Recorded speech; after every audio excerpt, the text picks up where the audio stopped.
भारत माता की जय। अब देखिए, माइक की व्यवस्था है। मुझे आपके अध्यापकों ने कह दिया है कि आपसे जो भी निवेदन या आग्रह करते हैं वो मुझे बैठ के करना पड़ेगा। अब मैं ठहरी वकील, मुझे तो खड़े होकर आर्ग्यू करने की आदत है। आज पार्टी ने एक जिम्मेदारी सौंपी है कि नई दिल्ली संसदीय क्षेत्र से उम्मीदवार बनाकर टिकट की एक दायित्व मुझे दिया है। मुझे आज बोला गया था कि आज संभव नहीं होगा आपका जेएनयू पहुंचना। मैंने कहा, आप क्या चाहते हैं कि मैं अपनी चुनावी राजनीति का करियर वचन तोड़कर शुरू करूं क्या?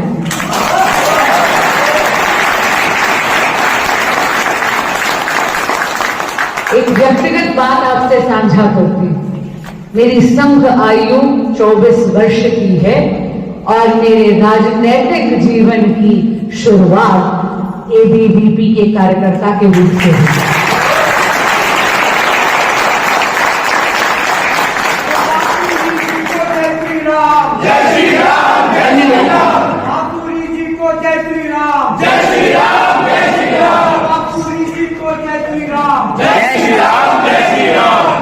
सौभाग्य देखिए कि टिकट की घोषणा होने के बाद सबसे पहला बाणक भगवान ने बनाया कि अपनों के बीच में आकर एबीवीपी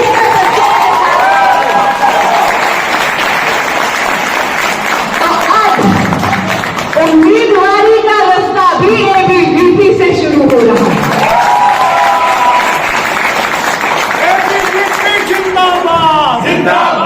अब देखिए भाई, उम्मीदवार घोषित कर दी गई हूं तो बिना चुनावी बात करे यहां से जाऊंगी नहीं।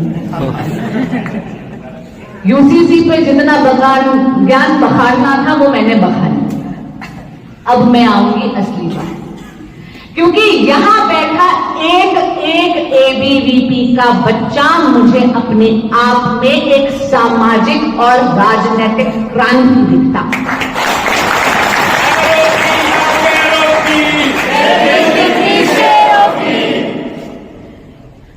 विपक्ष संगठित हो चुका है। उनका जो गठबंधन बना है ना, इंडी अलायंस, घमंडी अलायंस, वो स्वार्थ की धुरी पे टिका हुआ है। कितनी विडंबना है ना, सिर से लेके पांव तक भ्रष्टाचार में डूबे हुए हैं और इसीलिए व्यक्तिगत स्वार्थ को देखते हुए राष्ट्रहित और राष्ट्र नीति दोनों को ही बलि चढ़ा दिया है। संदेश खाली में जो मेरी माताओं और बहनों के साथ निर्ममता, क्रूरता और घोर शर्मनाक अपराध हो रहे हैं, उस पर भी विपक्ष शांत है। और जब डीएमके के लीडर्स इतनी अभद्र टिप्पणियां करते हैं हमारी सनातन संस्कृति पर, उस पर भी विपक्ष शांत है।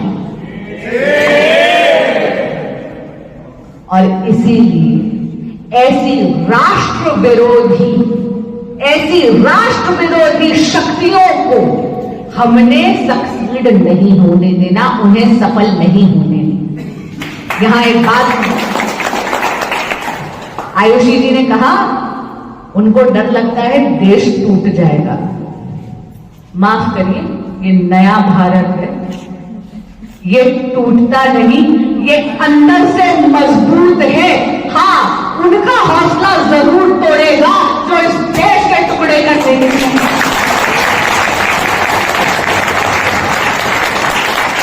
इसी पाक भूमि पे नारे लगे थे ना, इसी पाक भूमि पे नारे लगे थे, जेएनयू में ही नारे लगे थे ना, भारत तेरे टुकड़े होंगे, संगठित हो जाओ, एक एक क्रांति बनकर। हौसला तोड़ना है उनका जो मेरे देश को तोड़ने की बात करते हैं।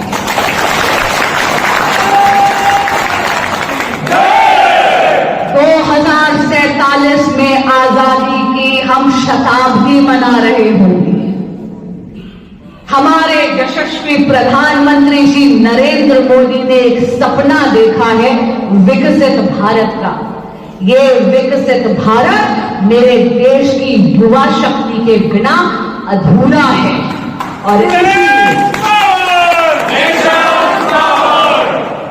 और इसीलिए ताकि विकास की गति में अवरोध ना पड़े, ताकि स्वार्थ की बलि मेरा देश ना पड़े, संकल्प लो कि जाओगे, विकास की बात करोगे, लोगों को बताओगे कि मोदी जी की गारंटी पूरी होने की गारंटी है, बताओगे, प्रण लो, संकल्प लो, प्रण लो, संकल्प लो कि एक एक वोट कमल को पड़वाओगे, ताकि हमारे यशस्वी प्रधानमंत्री श्री नरेंद्र मोदी भाजपा की पूर्ण बहुमत की सरकार के साथ देश के प्रधान सेवक तीसरी बार बने। बोलो मेरे साथ, अब की बार 400 पार, अब की बार 400 पार, अब की बार 400 पार, फिर एक बार मोदी सरकार, फिर एक बार मोदी सरकार। आप सबने अपना समय निकालकर मुझे सुना और मैं आने में मेरा थोड़ा विलंब भी हो गया, उसके लिए क्षमा चाहती हूं और आपका धन्यवाद देती हूं कि आपने समय निकालकर। बहुत बहुत धन्यवाद।